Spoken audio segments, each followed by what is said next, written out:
Hi, this is Jason Major for Sweaty Heroes, and we got some bargains that are in the dollar from the dollar bin or going into a dollar bin. So we'll start from with I have Action Comics $8.99. This is Lex Luthor having to fight Brainiac, so it's a Lex Luthor eccentric story.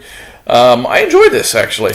I randomly picked it up hoping that Superman was going to be in it, but nope, I forgot that this was a run of just Lex Luthor. But Paul Cornell is the writer. Jesus Marino is the artist. Good book. Here's another fun couple DC books. We got a Justice League Europe, which I never read a lot of. And this is from the 93, so this is around the same time Batman's back was broken and Superman had died and returned.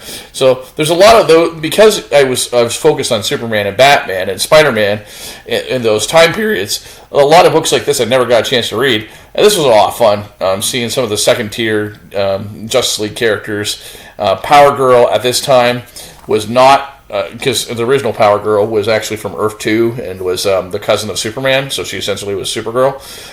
This version of Power Girl, they had to remake the origin and kind of try and make her tied into something else. But a lot of fun getting this title. Hawkman with that's Diana as in Wonder Woman in that little costume. So this is a Hawkman issue. This is by William Mesner Loebs, and really good story, neat story.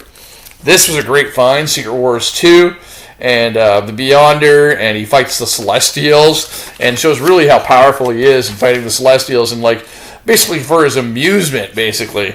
Like the Celestials are this tall. Now, doing this video in 2024, my prediction is the Celestials will come into play in the Secret Wars movie. We'll see if I'm right. But Secret Wars 2 and Secret Wars 1, I have never got a chance to read the whole thing as of this video, but they are a lot of fun. Jim Shooter doing the script, Al Milgrom doing the pencils on this issue. I found this issue was a random issue of Marvel Tales.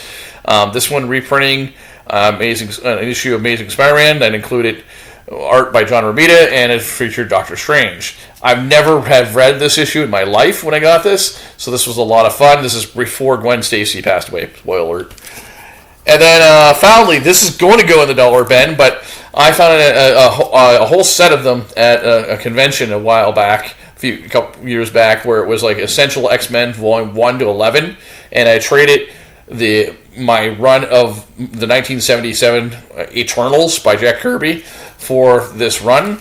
But I prefer color and I prefer reading these in color as Epic Collection, but it was a bargain. I was basically trading them at like $5 a piece when the cover price was $27, and this took me a long time to read. You can see there's plenty of story.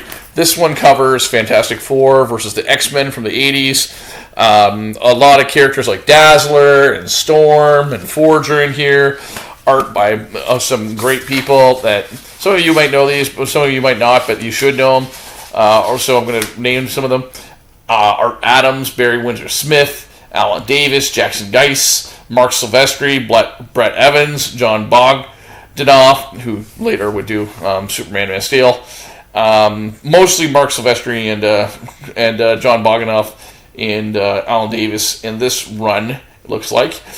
Chris Claremont, of course, wrote for over a decade, starting with basically only a couple of issues after Giant Size X-Men #1. He didn't write Giant Size X-Men #1, but he did write X-Men after that for decade and a half until the early 90s. And then he's come back throughout from the 90s to then.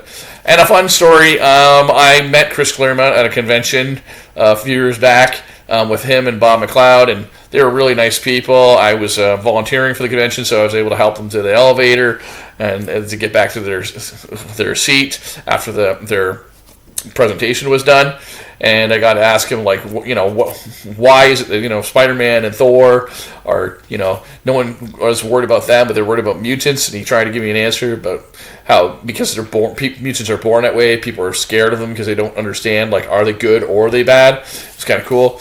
But although I would prefer these in color, for a bargain, you can get this for $5 in a comic box, and so it is a bargain. Any of these essentials are a bargain. Obviously, I'm a Spider-Man fan, and so like I have an issue with Essential Spider-Man, but even then, I prefer McCullough. But I love the Wolverine brown and yellow costume too. I prefer that over the yellow and gold. I think it makes more sense because it looks more like a Wolverine to me as well. But some great stories, and this is going to go in $1, Ben. So, and Amherstburg and Vintage and Vinyl Amherstburg. So I'm going to encourage you. Sometimes you can find these in your comic stores. Great trades, all in color, sometimes in color too, for $5 in your comic store. So go look for comic bargains, and you'll find some essential reading. Thanks, and stay sweaty.